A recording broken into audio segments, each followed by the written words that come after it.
पहले दिन से इसमें ये बोल रहा हूँ कि मूर्ति तो लगेगी वहीं, ठीक है, और चीफ जस्टिस साहब सुरेश कुमार कैद साहब का आदेश है और वहाँ की जो लोकल बार एसोसिएशन के लोग हैं उनकी चाहत है कि मूर्ति लगनी चाहिए।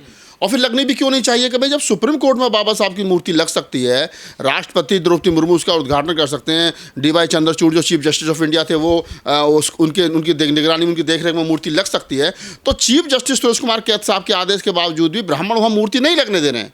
ये ब्राह्मणों की बदमाशी है। अनिल कुमार झा जो अनिल कुमार मिश्रा जो मतलब बहुत ही अभद्र भाषा का प्रयोग बाबा साहब डॉक्टर अम्बेडकर के लिए कर रहे हैं, तो ये शोभा नहीं देता है। और मैं फिर कह रहा हूँ कि मूर्ति 1000% वहीं लगेगी, अब लगे चाहे 6 महीने बाद लगे, मूर्ति का तो लगना तय है। बस ये है कि ब्राह्मण अपनी जितनी फजीयत से बच जाएंगे उतना ठीक है। फजीयत कहाँ कर रहे हैं? वो तो कह रहे हैं बाबा साहब निर्माता ही नहीं है। नहीं, बाबा साहब निर्माता नहीं है तो उनके कहने से थोड़ी कोई निर्माता हो जाएगा। जिस आदमी का नाम वो ले रहे हैं बी.एन. राव का, कि बी.एन. राव जो है वो जो संविधान निर्माता थे और बी.एन. राव ये बी.एन. राव वो, आज हमने इंटरव्यू किया है प्रोफेसर रतनलाल साहब का, तो आपको देखने को मिलेंगी उसमें सारी चीज़ें एक परत दर परत बताइए एक एक करके कि बी.एन. राव सिर्फ एक टाइप राइटर की भूमिका में था और बी.एन. राव IAS अधिकारी था। IAS अधिकारी मतलब जैसे आज IAS मान लो, तो वो अंग्रेजों की नौकरी कर रहा था। क्या नाम है जो बी.एन. राव, जो बाबा साहब डॉक्टर अम्बेडकर उस समय भी मिनिस्टर थे, तो लेबर मिनिस्टर। तो बाबा साहब डॉक्टर अम्बेडकर जब लेबर मिनिस्टर थे तो उनके यहाँ एक IAS अधिकारी तो टाइप राइटर चाहिए ही चाहिए। तो बाबा साहब डॉक्टर अम्बेडकर का जो जिस प्रकार से गलत तरीके से ये जो भी कॉन्स्टिट्यूशन क्लब में जो ये सभा हुई है उसमें बाबा साहब डॉक्टर अम्बेडकर के भाषण को 25 नवंबर 1949 के भाषण को जिस प्रकार से गलत तरीके से पेश किया गया है कि बाबा साहब डॉक्टर अम्बेडकर ने कहा था कि इस संविधान को बी.एन. राव ने बनाया, मैंने नहीं बनाया। आज हमने वो भी पढ़ा है, उसमें बाबा साहब डॉक्टर कह रहे हैं कि इसमें जो सारे लोग मुझे इसका योगदान कह रहे हैं कि मैंने संविधान बनाया है, श्रेय दे रहे हैं, लेकिन इसमें मेरे साथ साथ तमाम लोगों का भी है। इसमें बी.एन. राव जो है उनका भी एक आंशिक योगदान है। आंशिक शब्द का प्रयोग करा उन्होंने, आंशिक मतलब छोटा मोटा योगदान इनका भी है कि उन्होंने कच्चा मसौदा जो है वो तैयार किया था। वो भी मुझे लग रहा है गलती करा होगा जब डॉक्टर अम्बेडकर को सुधारने में इतना समय लग गया उसको। तो बाबा साहब डॉक्टर अम्बेडकर तो 6 दिसंबर 1946 को जो है वो संविधान सभा का गठन हुआ है और बाबा साहब का 17 दिसंबर 1917-18 को उसमें भाषण है संविधान सभा में। तो बी.एन. राव को जो लोग ये कह रहे हैं कि बी.एन. राव तो साहब बड़े क्या नाम है उन्होंने संविधान बनाया, तो बी.एन. राव का कोई भाषण है संविधान सभा में, बी.एन. राव का कोई लेक्चर है, जब कोई किताब है, बी.एन. राव ने कोई किताब लिखी है, बी.एन. राव को भी देश की आज़ादी के लिए जेल गया। बी.एन. राव बीमारी क्या, हम तो ये नहीं समझ पा रहे। खामों को उठा करके लेकर के चले आए बी.एन. राव। अरे भैया क्या बीमारी है बी.एन. राव? बी.एन. राव एक अधिकारी था, सरकारी नौकरी करता था। डॉक्टर अम्बेडकर संविधान सभा में टाइप राइटर की भूमिका में था, सलाहकार समिति का अध्यक्ष था। तो 16वीं सलाह कितनी सलाह दी होगी उसने, कितनी अम्बेडकर ने मानी होगी उनकी सभा, उसकी सभा सलाह को।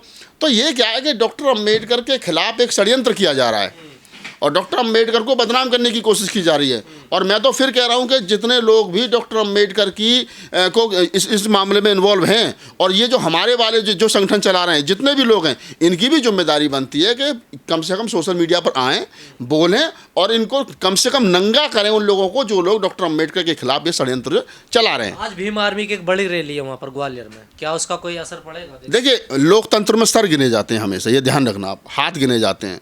तो आज विनय रतन वहाँ गए हैं, कल मेरी फोन पर उनसे बात भी हुई थी। तो विनय रतन के नेतृत्व में वहाँ एक रैली की जा रही है या एक मतलब सभा की जा रही है। उसका कितना असर होगा ये इन फ्यूचर पता चलेगा, लेकिन अपने मांग के लिए रोड पर आना, अपने लोगों को इकट्ठा करके उनको आंदोलित करना, ये हमारा संवैधानिक अधिकार है और ये करना चाहिए। सीधी सी बात है, इसमें कोई गलत बात नहीं है। जैसा आपने अभी कहा कि मूर्ति तो वहीं लगेगी, आदेश भी दिया कैद साहब ने, तो वो आदेश अभी तक लागू क्यों नहीं हुआ? आखिर क्या वजह है?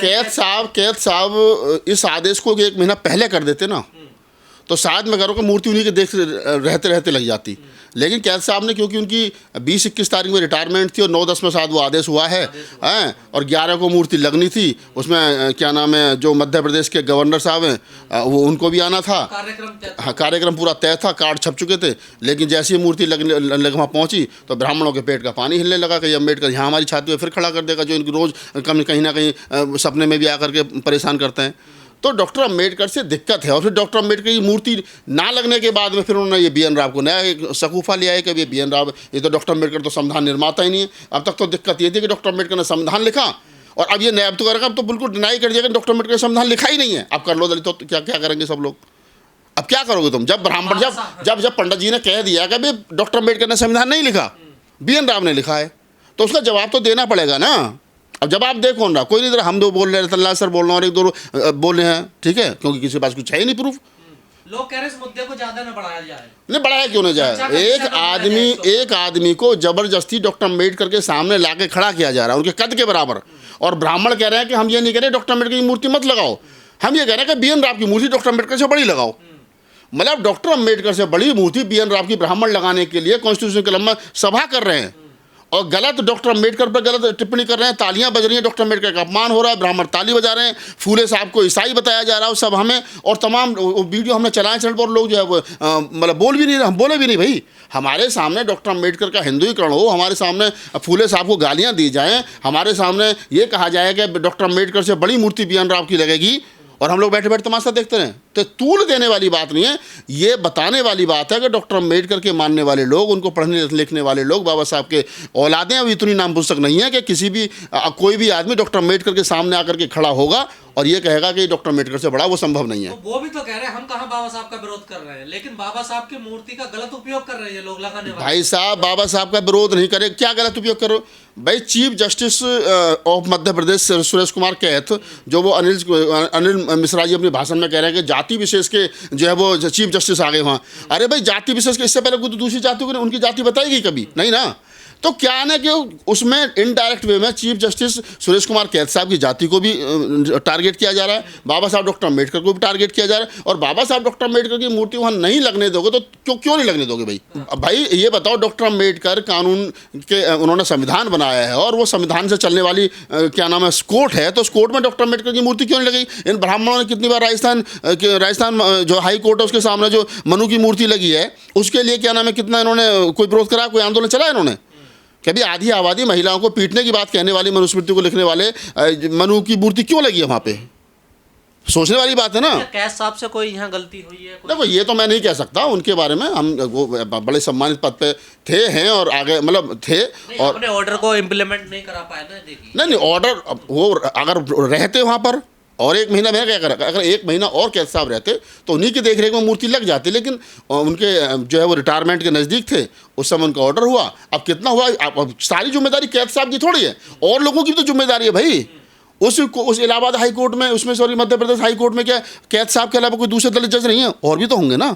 लिस्ट दिल्ली में जहाँ जिस प्रोग्राम में आ गए, अनिल मिश्रा कह रहे हैं कि मुझे धमकियां दी जा रही है, मुझे मतलब तरह तरह की गालियां दी जा रही हैं इन लोगों के द्वारा। नहीं, अच्छी बात है, तो वो पढ़ना चाहिए, तो झूठ थोड़ी बोल रहे होंगे भाई, ब्राह्मण हैं, श्रेष्ठ हैं, तो झूठ थोड़ी बोल लेंगे। हो सकता है उनको धमकियाँ मिल रही हों, गालियाँ मिल रही हों। उन्होंने कहा कि भीमसेना के लोग मुझे गालियाँ दे रहे हैं, मैं बड़ा डंडों पर नाम लिख करके घूम रहे हैं। तो भीमसेना के लोग इतने ताकतवर हो गए कि डंडों पर नाम लिख करके पंडित जी को ढूंढ रहे हैं, और पंडित जी बेचारे इतने भयभीत हैं कि वो कह रहे हैं, वो पब्लिक में आके कह रहे हैं कि साहब मुझे डर है भीमसेना के लोग। तो हो सकता है पंडित जी सही कह रहे होंगे, मैं इसमें क्या टिप्पणी करूँगा।